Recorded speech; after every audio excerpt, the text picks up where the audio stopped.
So good evening friends. तो महाभारत के युद्ध में हम देखते हैं कि अर्जुन जो है भ्रमित हो जाते हैं और उन्हें समझ में नहीं आता कि युद्ध करना चाहिए या नहीं करना चाहिए। तो ऐसे अवस्था में वो कृष्ण को समर्पण करते हैं और वो कहते हैं कि हे कृष्ण, मैं आपका शिष्य बनता हूँ, मैं आपको समर्पण करता हूँ। आप मुझे बताइए कि मेरे लिए क्या हितकर है। तो तब जो है कृष्ण उनकी ज़िम्मेदारी देते हैं और वो कृष्ण को, अर्जुन को जो है भगवद गीता का उपदेश सुनाते हैं।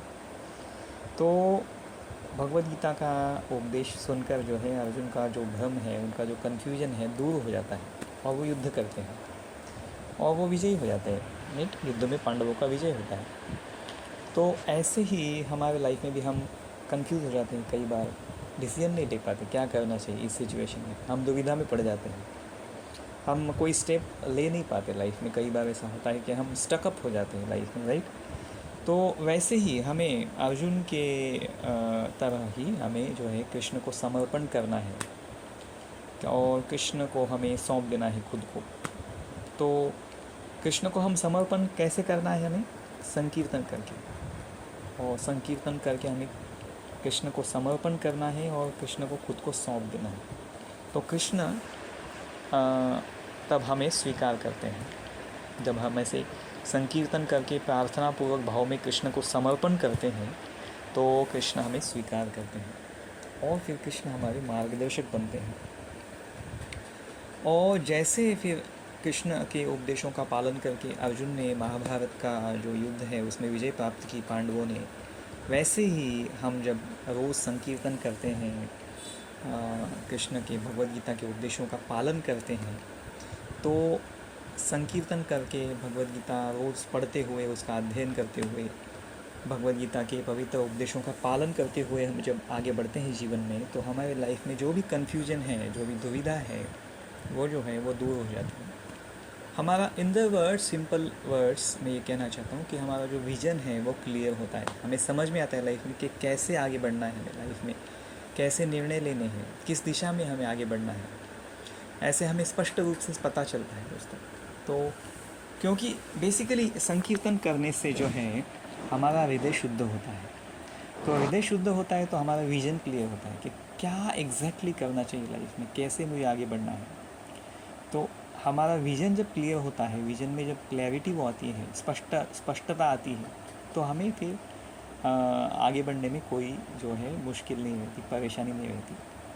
तो इस तरह से कृष्ण के मार्गदर्शन से, कृष्ण के आशीर्वाद से, कृष्ण के उपदेशों का पालन करके, कृष्ण के पवित्र नामों का कीर्तन करके जब हम आगे बढ़ते हैं हमारे जीवन में, तो फिर कोई कन्फ्यूजन नहीं रहता। फिर हम सफलतापूर्वक जीवन में आगे बढ़ते हैं। फिर किसी भी परिस्थिति में हम विचलित नहीं होते। अच्छा समय हो या फिर कोई कठिनाई हो,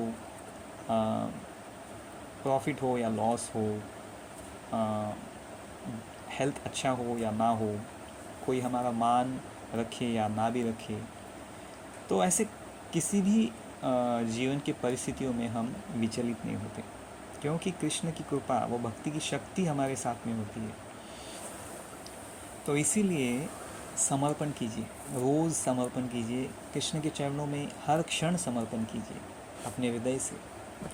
तो हृदय से हमें रोज़ संकीर्तन करते हुए कृष्ण को पुकारना है।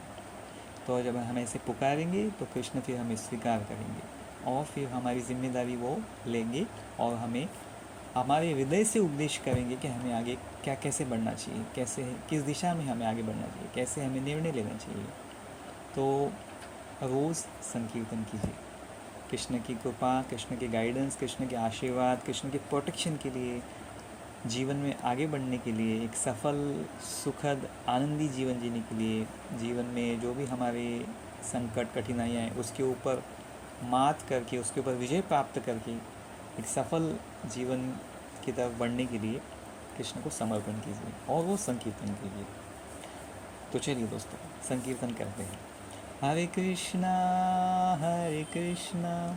कृष्ण कृष्णा हरे हरे, हरे Ram Ram Ram Ram Hare Hare, Hare Krishna, Krishna Krishna, Hare Hare, Hare Rama,